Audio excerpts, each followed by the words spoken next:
Bom, vamos ver agora se vai dar certo. Falou para eu clicar nos três pontinhos e desativar comentários. Só isso. Oh, meu Deus. Então vamos lá. Vou esperar a Ana chegar. Boa noite.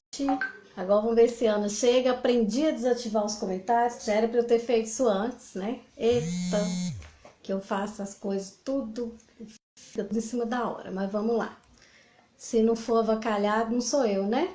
Sei se a Ana já chegou. Agora eu tirando os comentários, eu não vejo se a Ana chegou, né? Então vou coisar o comentário de novo para esperar a Ana entrar. Boa noite. Boa noite.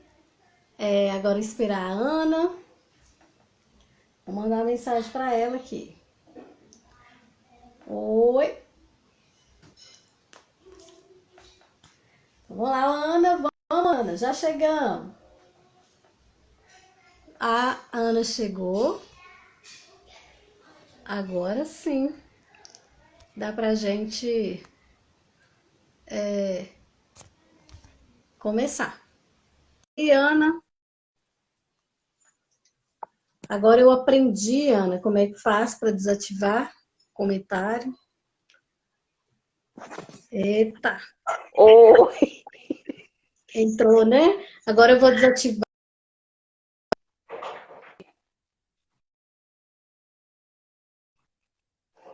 É difícil demais.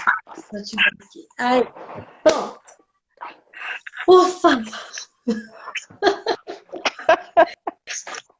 coisa difícil, meu Deus. Então, boa noite.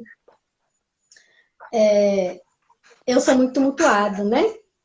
Então, tudo que eu vou fazer no tumulto. Nada é certinho, é tranquilo, mas no fim tudo dá certo. Eu tive que aprender a lidar com a ausência de imperfeição.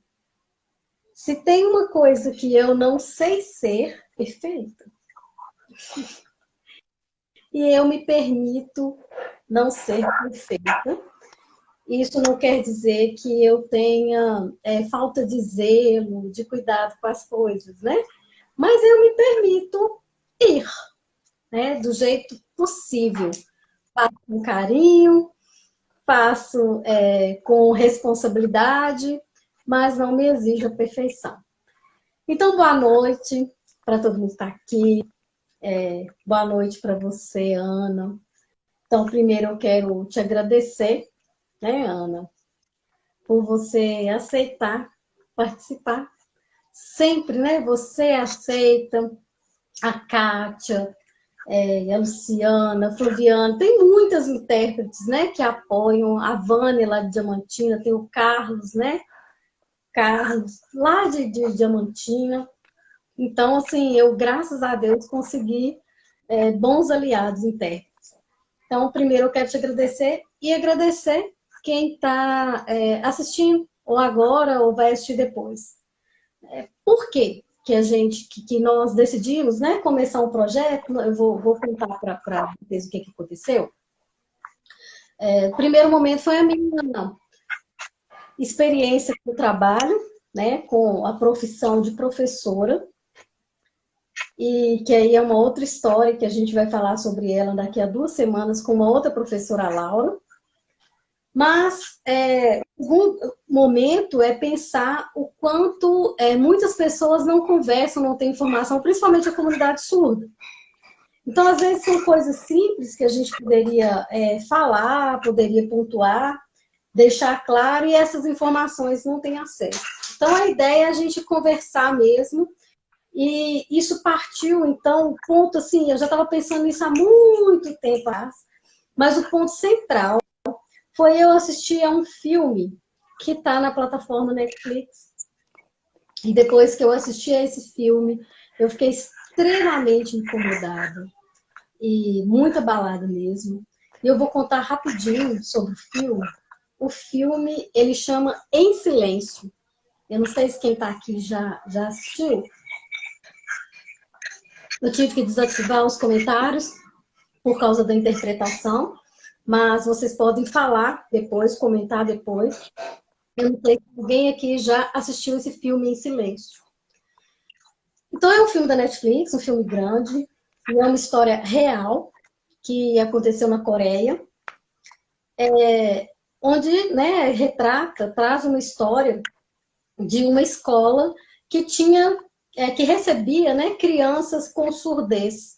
E essa escola era tipo uma escola que tinha um lugar para as crianças dormirem, elas ficavam na escola, né, moravam na escola.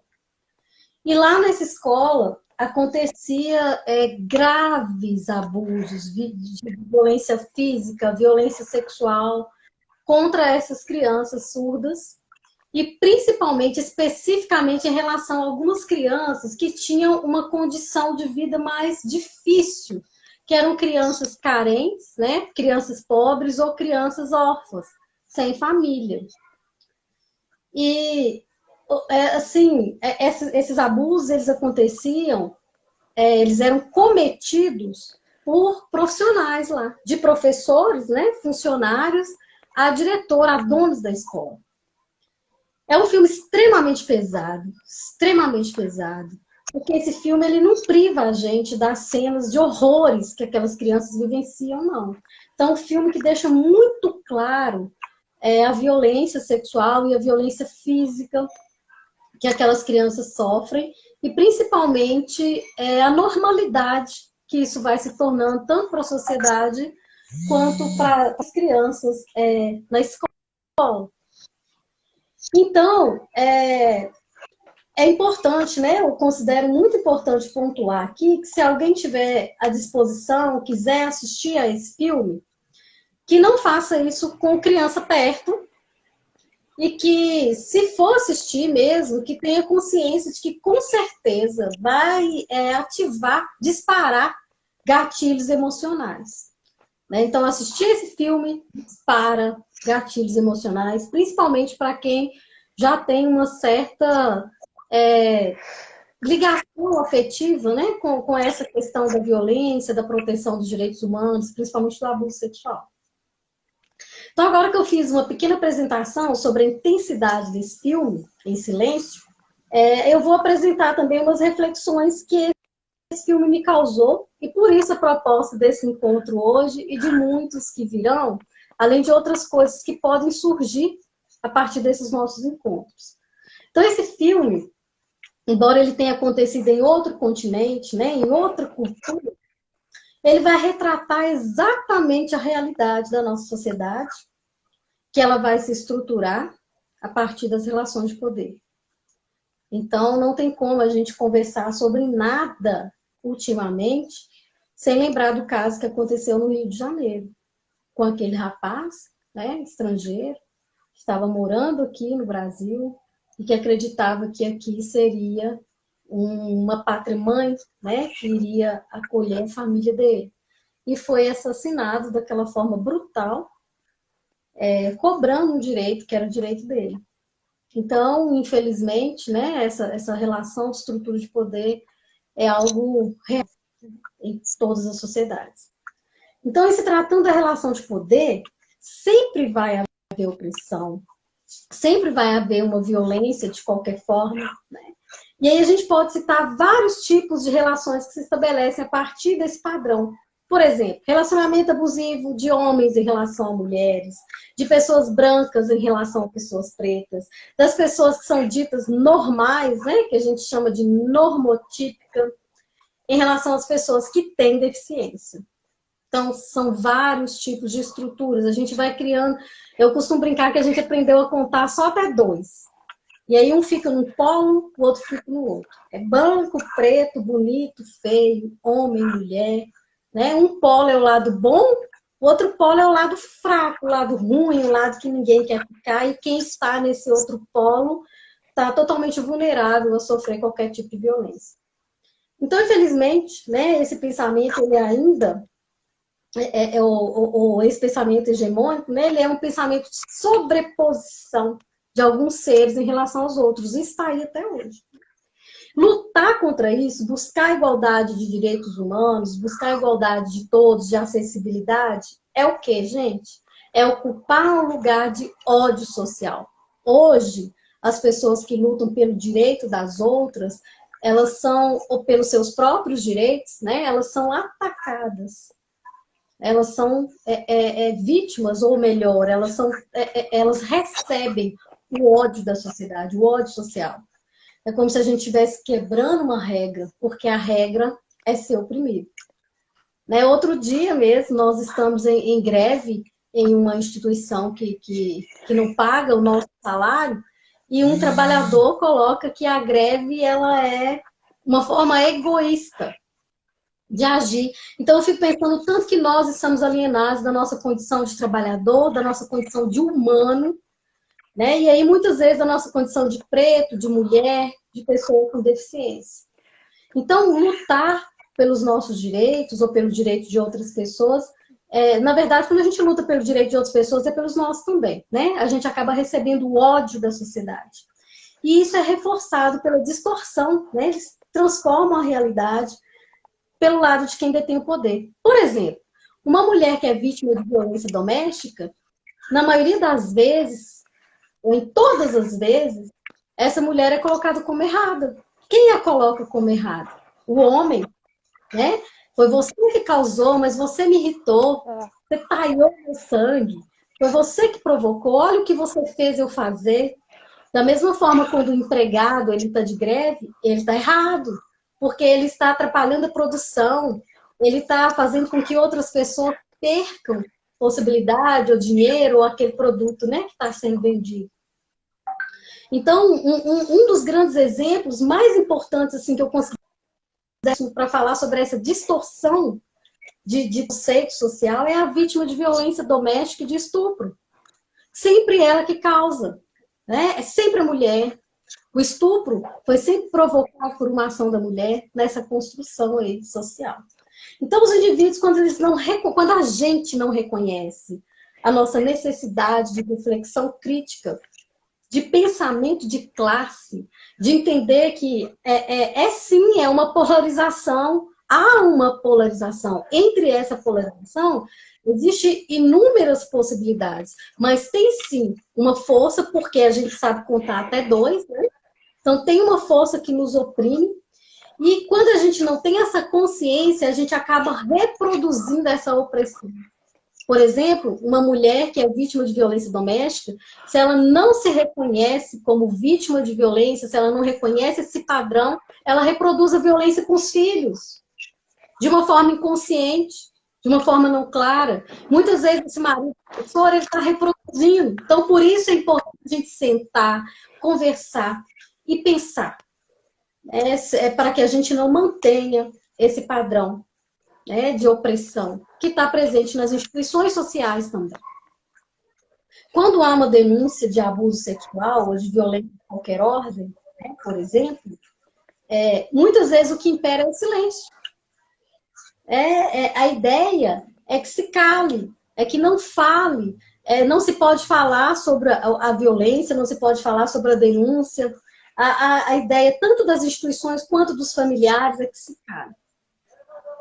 E uma das coisas que faz com que a violência se perpetue é o silêncio. É fingir que não acontece, que acaba naturalizando essa violência. Então, vamos pensar, e a justiça? E o sistema judiciário? Do lado de quem? Fiquei sabendo, né, lendo aí nas reportagens, que no Rio de Janeiro, a versão do dono, né, do quiosque onde trabalhava o rapaz que foi assassinado, o homem negro que foi assassinado, foi aceita pela justiça, né, sem questionamento. Então, o filme ele vai retratar de forma clara o quanto o poder judiciário também ele tende a pender, né, ele cai sempre para o lado do outro. A gente teve aqui há pouco tempo aquela moça, né, aquela blogueira, que os nomes me fogem da cabeça, que é outro defeito grande que eu tenho. É Marina Fer, se eu não é Marina Fer, não me lembro. Mas é porque me foge os nomes mesmo, é outro problema que eu tenho. Que ela traz, né, ela todo abuso que ela sofreu, além da violência sexual, ela ainda sofreu uma violência muito grande pelo sistema judiciário. Então, o lado da força, esse polo, é o polo que a justiça vai proteger, é o polo que o Estado protege. Então, assim, eu sinto muito, dói muito em mim perder a condição de alienada, né? Começar a refletir, dói muito. E enxergar que a relação baseada no poder de toda ordem, econômico, político, racial, de gênero, faz com que, né, direciona ou conduz o que se espera da humanidade. Então, hoje, né, abrindo os olhos para essa condição de alienada, dói, mas ao mesmo tempo traz clareza, né? E é importante que todos nós possamos ter essa oportunidade de conversar. Falta pensar no filme, né? Crianças surdas, sem qualquer direito de espaço de fala. Nenhum oprimido tem direito de espaço de fala. Né? A gente não pode falar assim, eu vou dar voz ao outro. Ninguém dá voz ao outro. As pessoas já têm voz. O que não tem para nós é espaço de fala, é direito de falar. É isso que nos é impedido. Nós precisamos de falar que vamos dar voz ao outro. Nem a Ana Beatriz, que é intérprete, está dando voz ao surdo. O surdo, ele tem voz. O surdo, ele fala, ele se posiciona. O que ele não tem é direito, lugar para se posicionar. E é por isso que a gente precisa conversar, para poder repensar as nossas estratégias. A gente não vai mudar o mundo, mas no finalzinho eu vou trazer uma reflexão do filme. Então, e pensando então nessas crianças, né? É muito mais difícil ainda para essas crianças surdas, que além de não ter um espaço de fala, né, elas já não são ouvidas, já não são escutadas. Então, crianças surdas, órfãs, filhas de famílias na condição de miséria, como estava lá no filme, mas não precisa de ir no filme, no nosso lado, aí tem pessoas que infelizmente estão nessa condição. Ou ainda famílias que não aceitam a condição de surdez do filho e da filha, e tentam a todo custo, né, que essa pessoa perceba o mundo como ouvinte. Isso é uma violência que a família, tentando ajudar, acaba favorecendo ou intensificando o sofrimento da criança surda. Então, imagina só que condição de vulnerabilidade essa criança surda encontra. Então, esse filme ele vem como um soco no estômago, né? Ele escancara a nossa, a realidade mesmo na nossa cara. E aí eu vou perguntar, né? Você tem noção de quantas crianças surdas em nosso cultural e social, não pensando em filme, elas são abusadas sexualmente por familiares, professores, religiosos, vizinhos? Porque crianças ouvintes, a gente já tem alguns dados que não são os dados verdadeiros, né? Mas a gente já tem alguns dados. E as crianças surdas, a gente tem noção de quantas dessas crianças são abusadas sexualmente? É certo que conversar, né, sobre a estrutura social do abuso implica desconstruir muito do que a gente tem como natural para as relações sociais. A gente tem que pensar que isso já, infelizmente, está incrustado na sociedade, está enraizado. Então, nós vamos começar a desconstruir a noção de que o mundo é o mundo dos ouvintes. É por isso que as crianças surdas precisam aprender a falar em detrimento do uso da Libras, né? Da língua de sinais. Porque a gente começa a acreditar que o mundo é dos ouvintes. E aí a gente começa a acreditar que o mundo é de quem tem dinheiro. A gente começa a acreditar que o mundo é dos espertos, né? Quantas vezes eu já ouvi essa frase? Não, o mundo é dos mais espertos. Então vamos todos conversar sobre o mundo ser de todos. O mundo é de todos.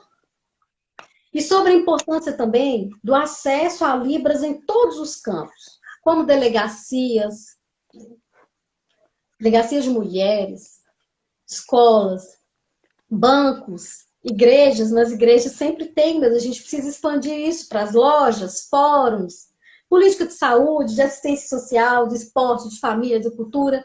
E família, né? Principalmente família. A Libras tem que estar nas famílias. E aí, antes de prosseguir, Ana, eu vou fazer um paralelo, uma paradinha aqui, sabe? Um parênteses. As pessoas veem um profissional, alguém conversando, falando em Libras, vê um profissional, né, um intérprete ou qualquer outro profissional e fala, nossa, que pessoa boa, aprendeu Libras para ajudar, mas ninguém que aprende inglês é chamado de bom, que aprende espanhol é chamado de bom. Vamos lembrar que Libras é uma língua.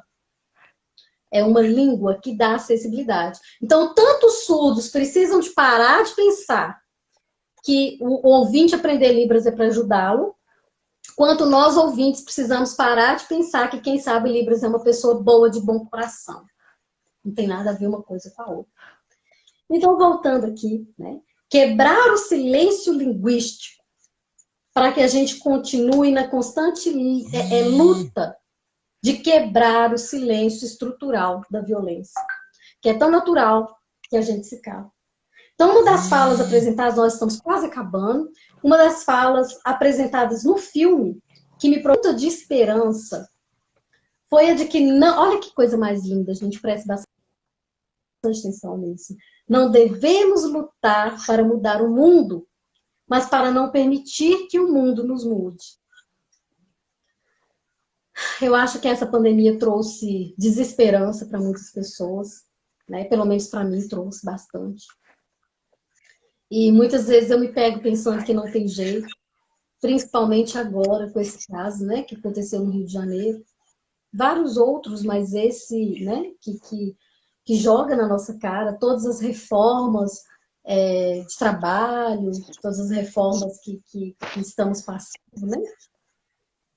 O tanto que isso nos torna mais vulneráveis. E pensar, então, que a gente não vai mudar o mundo, mas que a gente precisa lutar para que o mundo não nos mude. Essa é a proposta dos nossos encontros, né? Conversar para que o mundo não nos mude.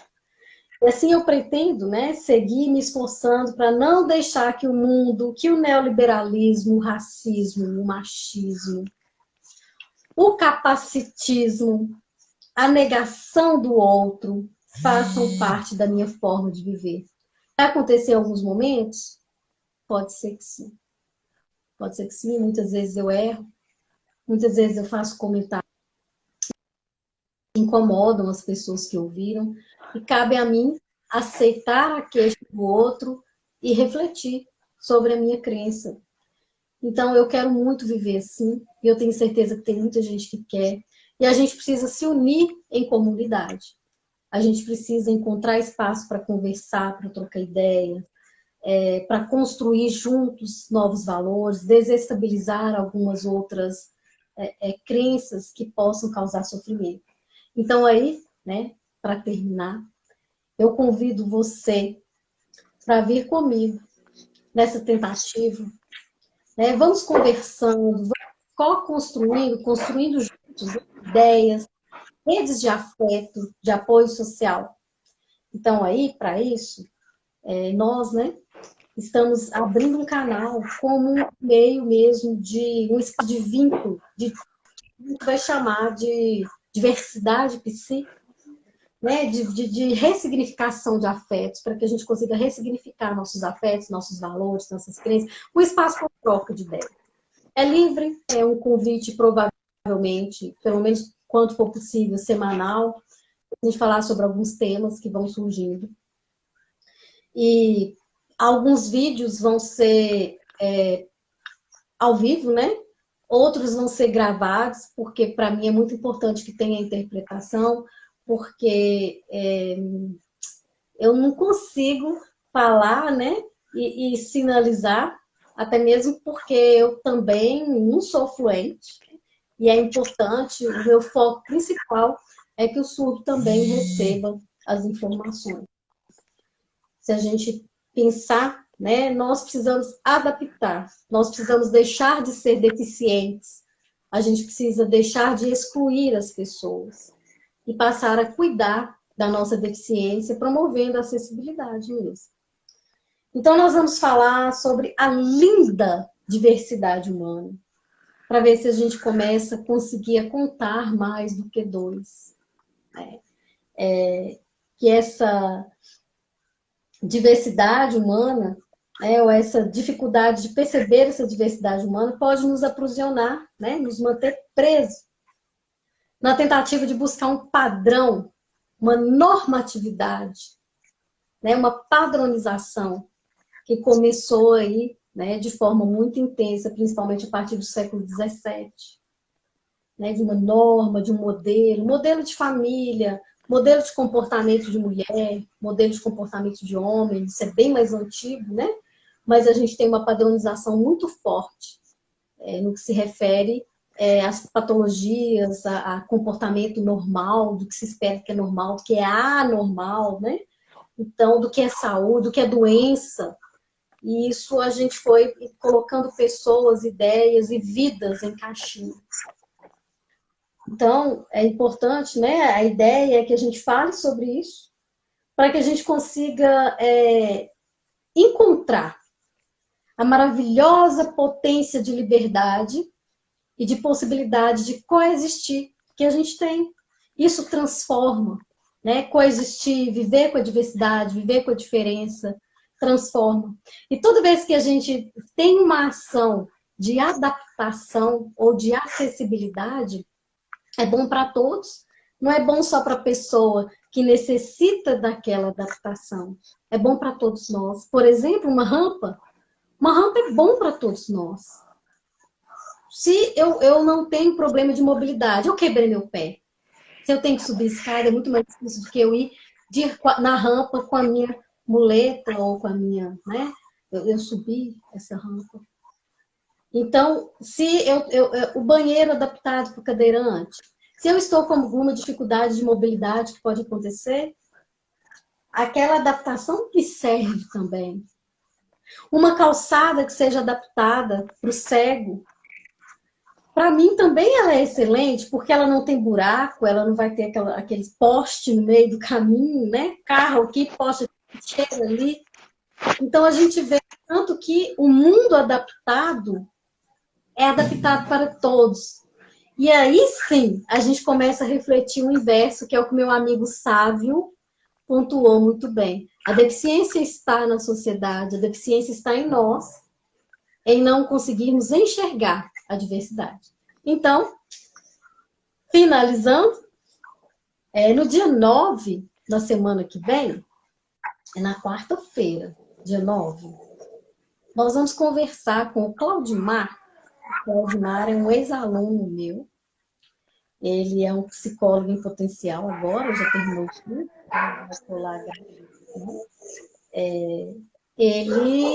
Ele é uma pessoa PCD e ele fez um TCC que fala sobre as pessoas com deficiência no trabalho. Então, vai vir ele e também uma pessoa que está no mercado de trabalho. Ainda a gente vai fazer o convite, né? Surpresa, né, Ana? Você não sabia, nós vamos convidar. No dia 16, já tem uma conversa com a professora Laura. No dia 16, a gente vai falar sobre a profissão do professor,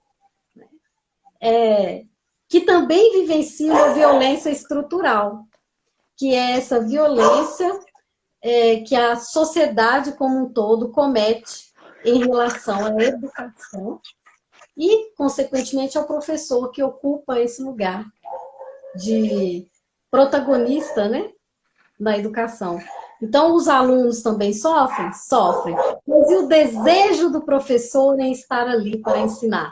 É possível manter o desejo em um relacionamento abusivo? Vamos lá, ver como é que é isso. Então, a ideia era essa, era convidar. Os encontros ou os vídeos serão postados na quarta-feira, às 19h30, mais ou menos, né, à noite. Não vai ser no Instagram. Esses vídeos vão ser postados no YouTube. O nome do canal lá do YouTube chama Diversidades Psi. A ideia era só deixar o convite para a próxima semana, que a gente já vai ter o Claudimar que vai falar mesmo sobre a experiência da pessoa, PCD, né, da pessoa com deficiência no mercado de trabalho. Então, era isso, o recado era esse. Eu agradeço de novo todo mundo e espero que a gente se encontre de novo. Sempre vai ter atrapalhada, que se não tiver atrapalhada não sou eu, né? É uma outra pessoa. E teve uma aluna que pediu para que a gente falasse sobre a sexualidade.